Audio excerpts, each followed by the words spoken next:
How are we doing today? Frank Angiolelli. I am the managing director of mSOC. We are a managed security operations center, and our goal is to accurately detect attacks before they cause damage and either prevent them or respond quickly before it gets worse. So as the managing director of mSOC,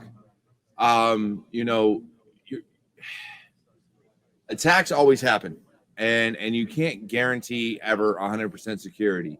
So what would you say is the best way to, really lock down something like a ransomware attack or something that hits immediately?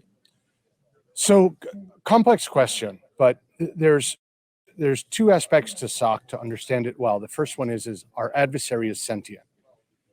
So we're fighting against human beings. And the second one is they always have the initiative, meaning they can attack anywhere, anytime, from any place. It's almost like defending like England against a Viking invasion.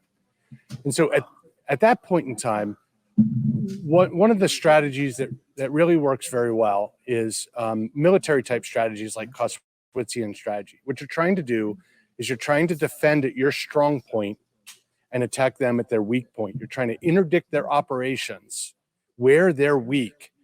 And believe me when I tell you, red team's adversaries, they have weak points.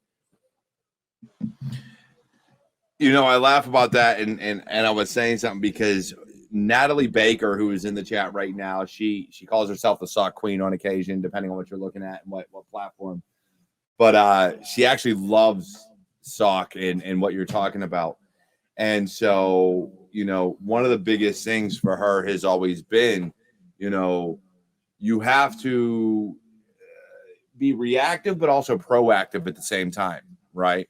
So you're trying to stop attacks at the same time. You have to be able to react. So in that same vein, how would the mSOC not only help prevent, but what is the reactionary measure? Like, where do you really put more of your focus when you're doing things? It's an excellent question. And so to describe that, I'll put it to you this way. Most people will spell a word the wrong way, but they'll spell it that same wrong way every time. You ever do this? I spell a particular word when I type it out the wrong way, but I do it the same way every time. Adversaries and attackers have the same issues. They will do repeatable patterns. They'll stick with what they know. They'll go for the path of least resistance. And so what you can do in that scenario is, as they come in an attack pattern, they're going to replicate certain things, and you can, almost like pulling the pin out of a machine that makes the whole machine fall apart. That's the goal. The goal isn't to solve this volumetrically because they can attack anywhere, anytime. And so there's commonalities in their attacks, there's commonalities in the adversaries, and if you can find them, you can drop them in very key points.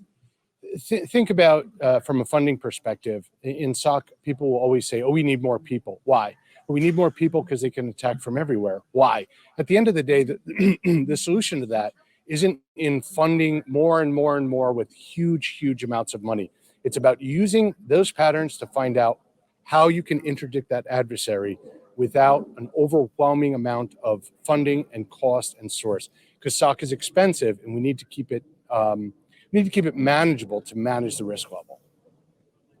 Yeah, definitely. Now, before we move on to someone else that we want to keep going with more and more guests, I want to ask if you had any advice to give someone breaking into cybersecurity right now. So you're talking your juniors, your college students, whatever the case may be. What advice would you give them? Yeah, so I would give you 3 points. In order to be successful, look for things that you like, that you're good at, and that people will pay you for. If you can make those 3, you will make a career. I love that. And honestly, thank you for being on, and thank you for being here. And you know what? Here at New Jersey Cyber Fireside, we got a lot of people back there. Holy jeez. We're going to keep it going. But with that, let's get someone new here on the stage, and let's hear what they have to say.